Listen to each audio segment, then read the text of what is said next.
10월 2일 새생명의 아침입니다. 기도하심으로 시작하겠습니다. 사랑의 하나님 아버지 감사합니다.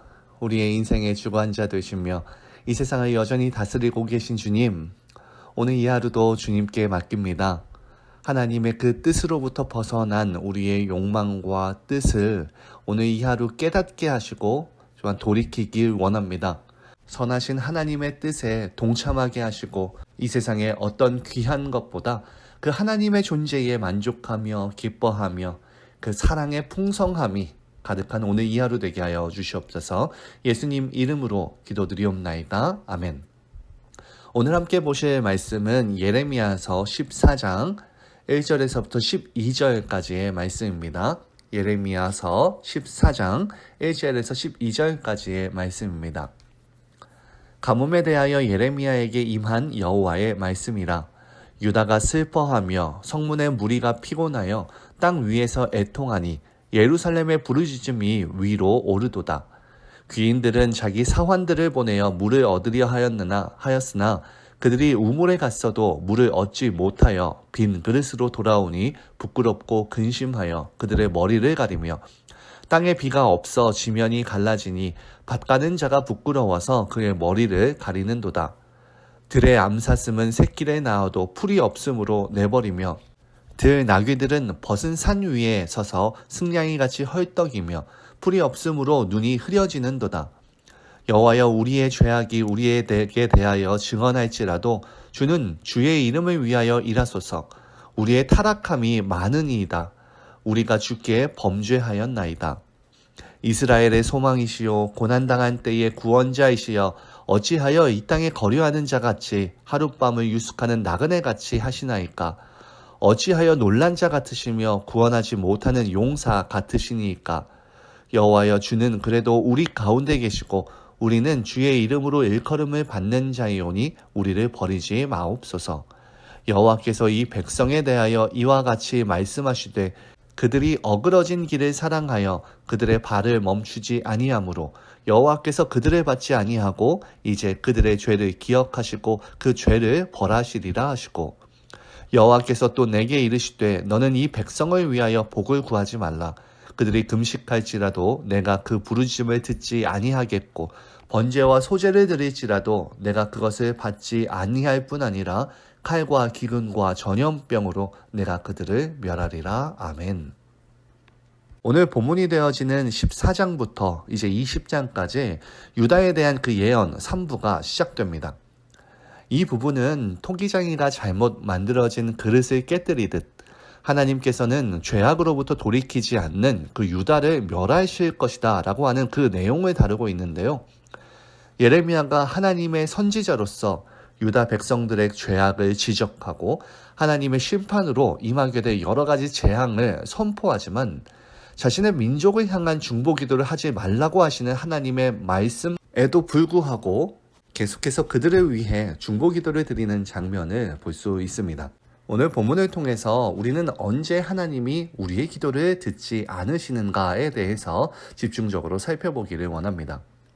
10절에 보면 여호와께서 이 백성에 대하여 이와 같이 말씀하시되 그들이 어그러진 길을 사랑하여 그들의 발을 멈추지 아니하므로 여호와께서 그들을 받지 아니하고 이제 그들의 죄를 기억하시고 그 죄를 벌하시리라 하시고, 예레미야의 중보기도에 대해서 하나님께서 답변해 주십니다. 그 응답은 무엇이냐면 자신의 심판을 철회하는 것이 아니라 유다가 재앙을 받을 수밖에 없는 이유를 말씀하시는데요. 그것은 유다 백성들이 오랫동안 하나님의 말씀에서 벗어나 있었고 지금도 여전히 회개하지 않고 죄악의 길을 걷고 있기 때문이다 라는 것이었습니다. 따라서 더 이상 하나님께서는 그들의 죄악에 대한 심판을 미룰 수가 없다고 예레미야에게 말씀합니다. 용서하고 구원을 베풀기에는 그들의 죄악이 너무나 크고 깊다는 겁니다. 그것에 대해서 오늘 성경은 그 유다 백성들이 어그러진 길을 사랑했다라고 이렇게 비유하고 있는데요. 어그러진 길이란 목적지에서 벗어난 길을 말합니다. 이런 길은 보기에 호기심을 일으키지만 결국 우리를 멸망으로 이끄는데요.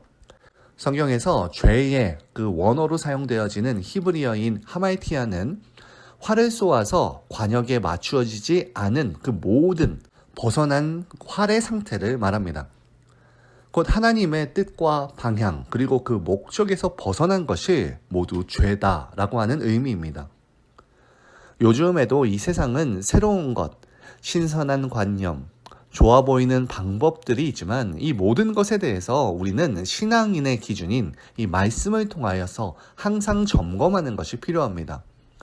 그래서 우리가 잘 알고 있는 신성한 행위로 말하여지는 이웃을 향한 구제와 사랑의 행위조차 하나님과 전혀 상관이 없는 자신의 욕심과 뜻에 따라서 행하여지는 경우가 있다는 것을 종종 보게 되는데, 그렇기 때문에 우리는 우리 자신이 얼마나 연약한지, 죄에 대해서 우리의 기준이 얼마나 허술한지를 깨닫게 됩니다.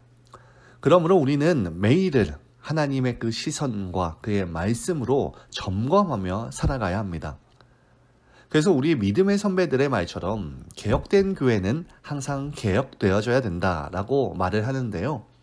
이것은 곧 내적인 요소들, 우리 교회된 자들의 마음이 항상 하나님의 기준으로 다시 돌아가야 한다는, 우리 안의 죄와 연약함으로부터 서둘러 돌이켜야 됨에 대해서 말하고 있습니다.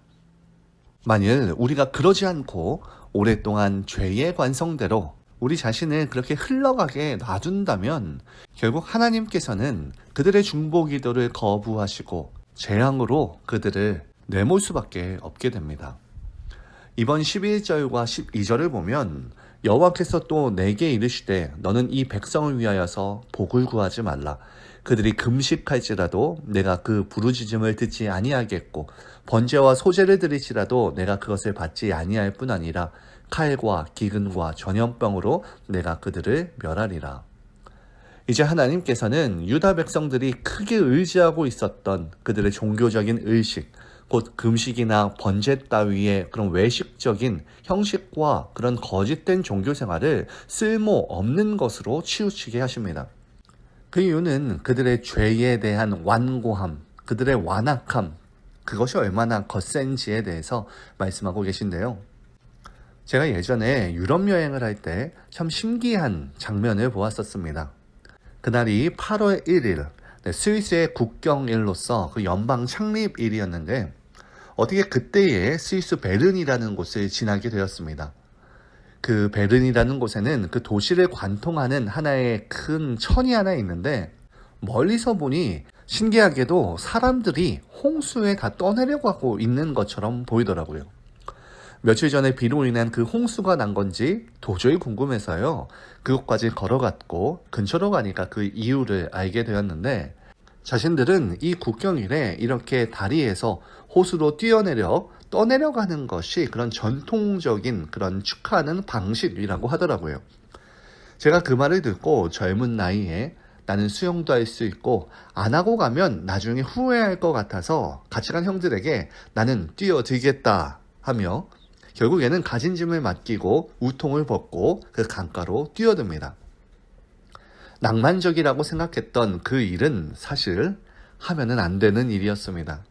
나중에 한국에 와서 검색을 해보니 이 관광객들 중에서 하나에 몇 명씩 그 강가에 익사하는, 사망하는 사고가 발생된다는 것을 알았는데 제가 수영을 어렸을 때에 했음에도 불구하고 정말 물살이 세고 강의 깊이가 깊어서 발이 닿지 않았었기 때문에 물에 들어가자마자 알았던 것 같아요. 실수했다고. 강의 한편에서 다른 한편까지 평영으로 건넜었는데 중반 부분부터 팔을 저을 수 없는 정도까지 갔었고 결국에는 정말 젊은 체력으로 버티다가 겨우 강가의 끝부분에 다다랐고 수영장에서 나오는 그 봉을 겨우 잡고 나왔는데요. 알고 보니 그 봉도 그 강가에서 나올 수 있는 마지막으로 설치된 봉이었고 그 봉을 못 잡을 경우에는 다른 강의 줄기와 합쳐져서 큰 호수로 나아가는 마지막 출구였기 때문에 정말 큰일이 날 뻔했었습니다. 죄가 이와 비슷한 것 같습니다. 겉보기에는 낭만적이고 신선해 보일지 모르겠지만 그 흐름을 타고 나니 몸을 한번 던지고 나니 나오기가 결코 쉬운 것이 아니더라고요. 한 번만이라고 하는 그 죄에 대한 그 담금이 어쩌면 우리의 인생을 휩쓸어가는 큰 재앙이 될 수 있다는 이 사실을 기억하며 항상 우리 스스로를 점검하는 것이 필요합니다. 우리의 삶에서의 지속되는 죄들이 모든 우리의 선한 행위들조차 어떤 힘을 쓸 수 없도록 만들어버리기 때문입니다. 그러한 삶 속에는 더 이상 구원도 없고 갈수록 굳어져가는 강팍한 심령을 스스로도 깨닫기 어렵게 되어집니다. 그들의 죄로 물들어진 그들을 깨뜨리기 위해 하나님께서는 더욱 강력한 재앙을 내리실 뿐입니다. 12절의 후반부를 보면 이 칼과 기근과 전염병의 재앙은 이전부터 계속 예고되어 온 것으로 이제 또다시 이런 경고가 주어지고 있다는 것은 아버지 하나님께서 속히 죄악의 길에서 돌이켜서 돌아오라는 이 회개의 적극적인 촉구입니다. 이건 이미 심판이 정해진 상황 속에서도 하나님께서는 자신의 백성을 향한 그 자비의 손길을 결코 거두지 않는 하나님의 마음을 보여주는데요. 역대상 28장 9절에 하나님께서는 솔로몬을 향하여 내 아들 솔로몬아 너는 내 아버지 하나님을 알고 온전한 마음과 기쁜 뜻으로 섬길지어다. 여호와께서는 모든 마음을 감찰하사 모든 의도를 아시나니 내가 만일 그를 찾으면 만날 것이요 만일 내가 그를 버리면 그가 너를 영원히 버리시리라. 하나님의 그 충고와 회개의 그 촉구에 응답하여서 지속되는 어그러진 길에서 다시 한번 돌이켜서 아버지 되신 주님의 품에 안기는 그 포인트가 오늘이 되어지는 그런 저와 여러분들의 하루 되기를 소망합니다. 이 시간 공동의 기도 제목으로 기도하기 원합니다. 첫째로 우리의 삶 속에 어려움과 고생들이 하나님께서 우리 마음의 죄의 완고함과 죄성을 깨닫게 하기 위한 채찍임을 깨닫고 그 죄의 습관의 고리를 끊어내게 해달라고 기도합시다. 둘째로 길어야 일주일에 그칠 것 같았던 이스라엘과 하마스 간의 전쟁이 이제 1년을 넘어가고 있는데 이번에 이란이 참여함으로 인해 5차 중동 전쟁이 발발됨이 예상이 됩니다. 수만의 희생자와 부상자가 나오고 있는 중에 친히 하나님이 개입하여 주셔서 그들의 복수와 보복에 눈이 먼 이 전쟁이 하루빨리 끝나고 평화가 있게 해달라고 기도해 주시기 바랍니다. 이 둘을 위해서 기도해 주시고 개인 기도하심으로 오늘 하루를 힘차게 살아가는 저와 여러분들 되시기를 바라겠습니다.